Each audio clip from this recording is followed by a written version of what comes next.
Increasingly, we are being asked by our PE customers to evaluate the attack surfaces of potential acquisitions prior to a bid. Certainly, we're seeing a lot more of it in the due diligence process. Obviously, we view this as a really important development. Looking at the cybersecurity posture of a potential acquisition is equally important as a quality of earnings report.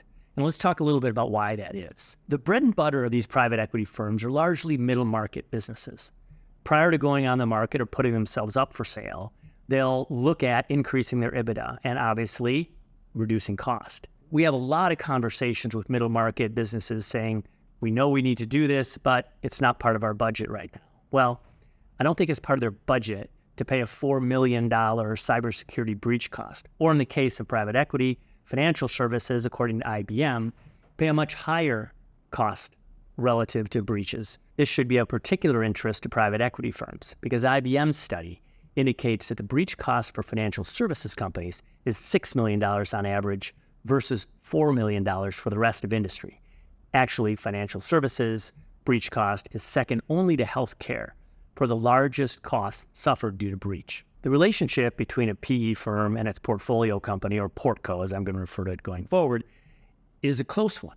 Oftentimes, sensitive financial information is being exchanged, and often that information is being exchanged through some sort of cloud exchange or some sort of SaaS product. As a result, information obtained in a breach of a portco could lead to penetration of the parent company and significant repercussions across the entire portfolio. Obviously, these PE firms are going to have to answer to their LPs, who are not going to be pleased about the portfolio losing value due to a breach in one of its portfolio companies, or worse, due to a breach in the PE firm itself.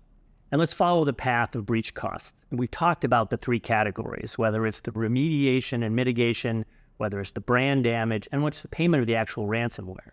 Well, the fourth is class action lawsuits, which are now commonplace in virtually every breach scenario. And in a case of a portco being sued in a class action as a result of a breach, the PE firm can be expected to be drawn into that litigation. Most of these class action lawyers are going to expect that the PE firm has enough experience to be able to advise those portcos to adequately protect their environment. We saw earlier this year that Nautica Partners got brought into a class action under very similar circumstances. The expectation was that Nautica Partners was sophisticated enough to know that they needed to develop adequate security protocols. There were a number of allegations in this class action suit were particularly troubling. Number one is how long it took Nautica Partners to disclose the breach.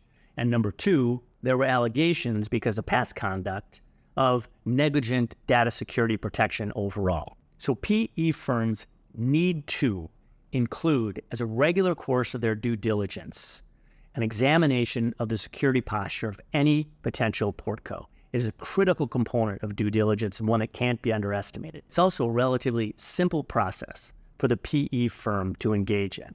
ProcessBolt is perfectly designed to do both a comprehensive assessment of the security posture of that portco, but also look very specifically at the attack surfaces of that portco and monitor those on an ongoing basis if necessary prior to the acquisition and following the acquisition.